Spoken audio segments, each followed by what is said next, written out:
महात्मा गांधी के केवल इसी बात के कहने पर भारत के 2 लाख स्टूडेंट ने विद्यालय छोड़ दिया।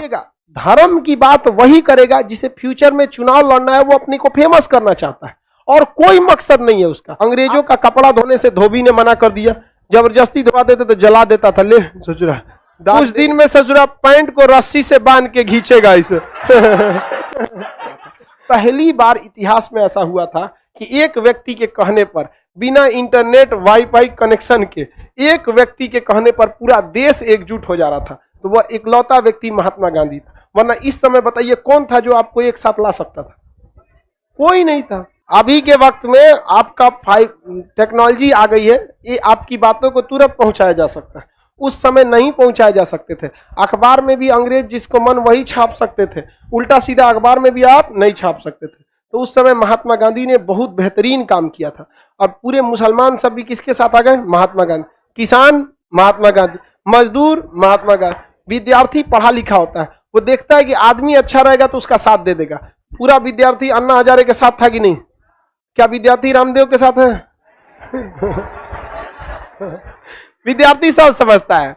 आप हमको योगा सिखा के पतंजलि बेचेंगे, समझ में आ गया कि नहीं आ गया? काला धन चिल्लाएंगे, अब नहीं चिल्लाएंगे। समझ में आया कि काला धन आया थोड़ी है, नहीं आया, 1% भी नहीं आया, बट आप चिल्लाएंगे नहीं। तो विद्यार्थी अच्छा समझता है। विद्यार्थी जो है वो किसी भी स्टेट में रहे, बिहार में रहे, यूपी में रहे, लेकिन विद्यार्थी पढ़ा लिखा है, अरविंद केजरीवाल को पसंद करता है, अपने मुख्यमंत्री को भी कहता है कि आप भी ऐसा कीजिए, कहता है कि नहीं कहता है? तो विद्यार्थियों की सोच अच्छी होती है, एजुकेटेड होते हैं वो लोग, तो वो भी महात्मा गांधी के साथ हो गए। और विद्यार्थियों को लगा कि अंग्रेज जो थे इतने प्रभावशाली थे, जो 3 कटिया जैसे पद्धति, जैसे मामूली चीज थी 3 कटिया पद्धति, अंग्रेज जमींदार जमीन नहीं दे रहा था। जब लोग ये 3 कट्ठा जमीन नहीं छोड़ा पाते थे तो लोगों का पावर सोचिए, उस समय लोगों की पावर कितना था। 3 कट्ठा जमीन नहीं छोड़ा पाए लोग। उस समय महात्मा गांधी ने इस सब चीजों को बहुत ज्यादा प्रेरित किया। अब महात्मा गांधी एक बड़े प्लान के चक्कर में थे, कहे कि खुदरा खुदरी आंदोलन में कुछ न हो तो बड़ा आंदोलन होगा। कौन सा होगा? बड़ा आंदोलन। और 1920 में या देखिए जैसे चौरी ये जलियांवाला बाग भी हत्याकांड हो गया, महात्मा गांधी को इमोशनली रूप से तोड़ दिया अंग्रेजों ने। महात्मा गांधी कसम खा लिए कि तुम चोटों पे कभी भरोसा नहीं करेंगे। अंग्रेज सबके लिए अब महात्मा गांधी जो सहयोगी थे, महात्मा गांधी शुरुआत में तो अंग्रेजों के सहयोगी थे, सेना में भर्ती कराते थे, वो क्या बन गए? असहयोगी बन गए। और महात्मा गांधी ने नॉन कोऑपरेटिव मूवमेंट चालू किया, असहयोग आंदोलन। कब चालू किया? 1 अगस्त 1920। इसकी पूरी रूपरेखा तैयार हो गई महात्मा गांधी के असहयोग आंदोलन की। इसमें सबसे पहला उद्देश्य था किसी भी हाल में हिंसा नहीं होनी चाहिए, कहीं पे भी मारधार नहीं चलेगा, हिंसा नहीं होनी चाहिए नॉन कोऑपरेटिव मूवमेंट में। महात्मा गांधी ने कहा इसमें अंग्रेजों का संपूर्ण बहिष्कार कीजिए। अंग्रेजों का क्या करना है? संपूर्ण।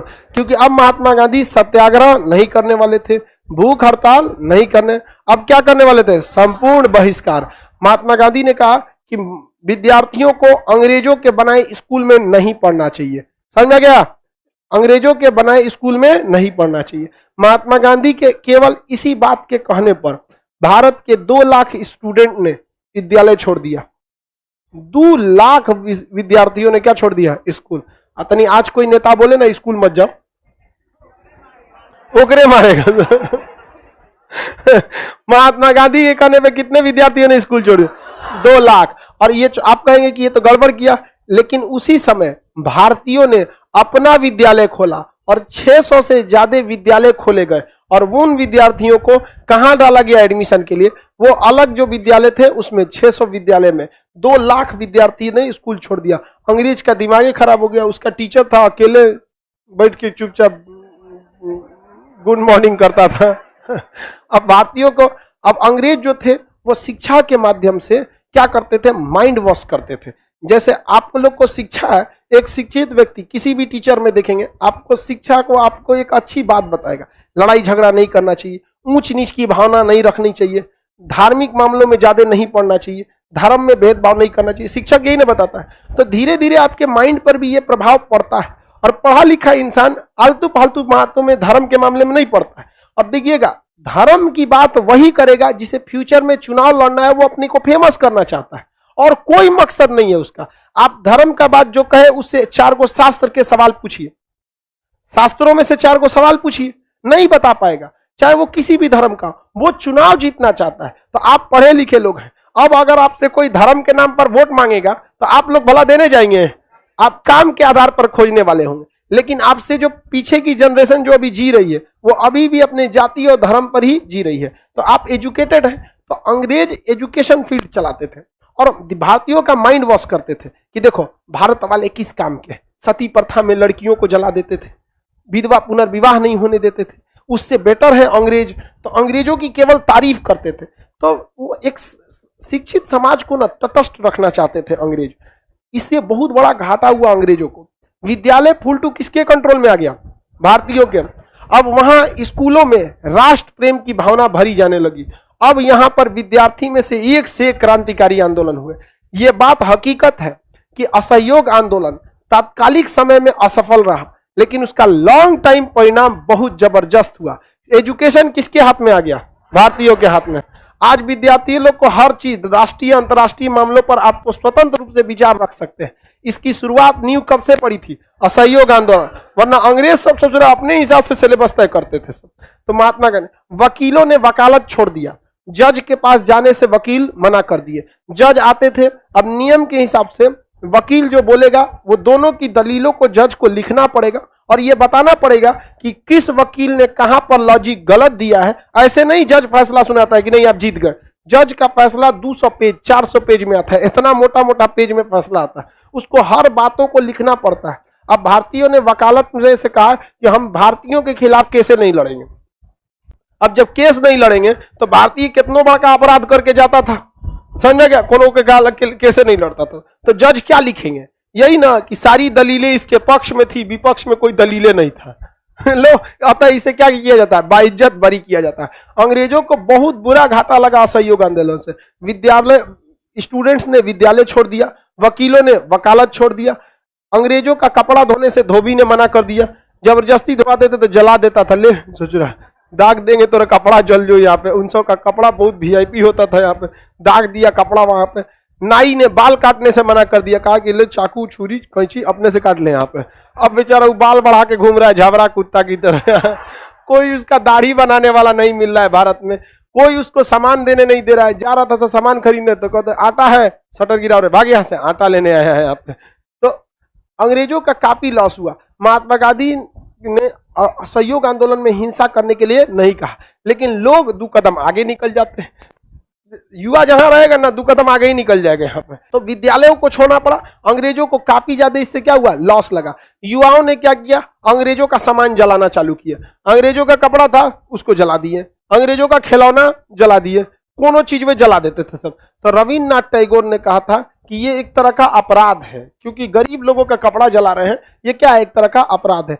किसने कहा था कपड़े जलाने को अपराध से तुलना? किसने कहा था? रविन्द्रनाथ।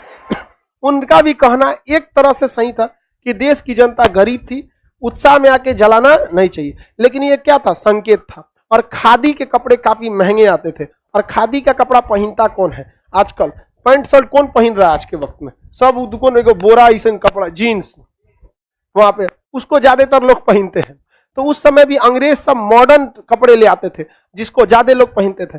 खादी के कपड़े बहुत कम लोग पहनते थे, और खादी के कपड़े महंगे भी आते थे। आज भी गांधी मैदान के ठीक सामने खादी ग्राम उद्योग है, वहां खादी के कपड़े मिलते हैं। जल्दी कोई जाता ही नहीं वहां पे। उसी के नीचे मोंटी कोर्लो का दुकान है, उसमें भीड़ लगा रहता है। सजा तो लोग आजकल ब्रांडेड कपड़े पहन रहे हैं ना। तो आजकल एगो एक्सीडेंटल कपड़ा आ रहा है, मतलब फाटल चिटल रहा है। जिस हिसाब से उसको फाड़ रहा है, आने वाले 10 साल में हमको भविष्य अजीब दिख रहा है। जिस क्रमिक विकास से वो फाड़ते जा रहा है, पहले घुटना से नीचे फाड़ता था, अब धीरे धीरे उसको ऊपर फाड़ना चालू है। आने वाले 10 साल में उघारे घुमा देगा। क्रमिक विकास हो रहा है इस सब क्षेत्र में। पहले के वक्त पे पैंट यहां पहने जाते थे, अब धीरे धीरे पैंट अपने नॉर्मल आ गए। कुछ दिन में ससुरा पैंट को रस्सी से बांध के खींचेगा इसे। पैंट जमीन पे रहेगा, रस्सी से बांध के खींचेगा उसको। तब महात्मा गांधी ने कहा कि भाई खादी के कपड़े महंगे हैं, कोई दिक्कत नहीं, आप खादी के कपड़े ही पहनिए, अगर महंगे हैं तो मैं वचन देता हूं कि आज के बाद मैं आधा ही कपड़ा पहनूंगा। लेकिन हम महंगा का मान के चलिए कोई चीज महंगा है तो कम खाइए, यही ना हो सकता है। तो उन्होंने आधे कपड़ा पहना। महात्मा गांधी जिसके पास इतना पैसा था कि 1888 में वो इंग्लैंड जाके पढ़ाई किए। हम लोग घूमने नहीं जा सकते, अपने पिताजी से कहिएगा ना इंग्लैंड जाना है घूमने, 4 जूता मारेंगे होश में आ जाएंगे।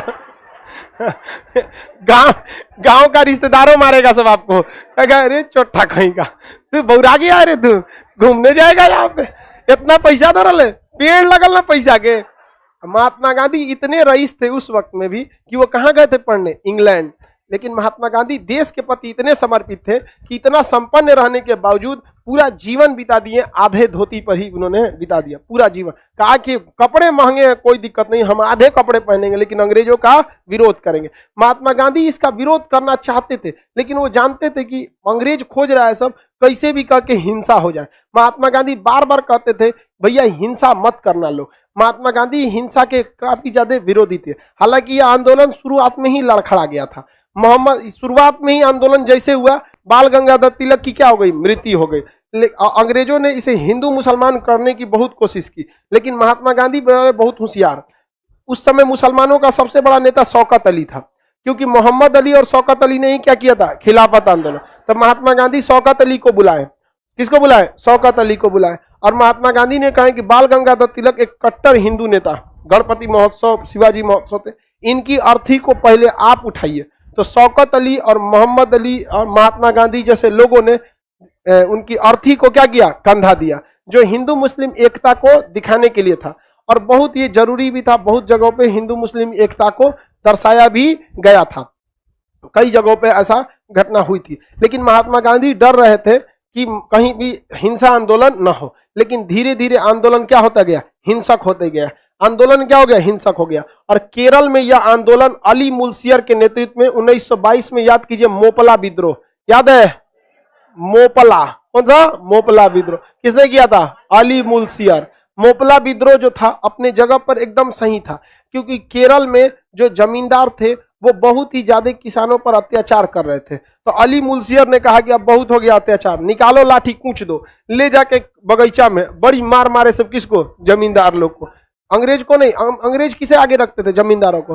बगीचा में लेके किसको पीटा गया, जमींदार, बड़ी मार मारे सब जमींदारों को। जमींदार तो तीर टाड़ हो गया सब। अब जमींदार जो थे वो हिंदू धर्म के बड़े जाति के थे। अमूमन जमींदार देखेंगे तो हिंदू धर्म में बड़े जाति के लोग थे। और यह आंदोलन किसने किया था, अली मुल्सियर, मुस्लिम थे। तो अंग्रेजों ने सोचा कि यही मौका है, इसे हिंदू मुस्लिम का नाम दे देते हैं। जबकि आप अपने मन से सोच के देखिए, ये तो भारत के लिए उचित था कि नहीं था। अब इसका मतलब कि आप हिंदू धर्म के ऊंच जात के हैं तो यहाँ के लोगों पे अत्याचार करेंगे जमींदार बन के, अंग्रेज खिलाफ देगी नहीं। लेकिन अंग्रेजों ने इसको क्या किया, सोचा कि हिंदू मुसलमान का रूप दे देते हैं। लेकिन महात्मा गांधी तो थे ही यहाँ पर, उन्होंने सीधे कह दिया किसी भी धर्म का व्यक्ति रहेगा, कितने भी ऊंची जाति का रहेगा, यदि अंग्रेजों का साथ देगा, किसानों पर अत्याचार करेगा, उचाएगा।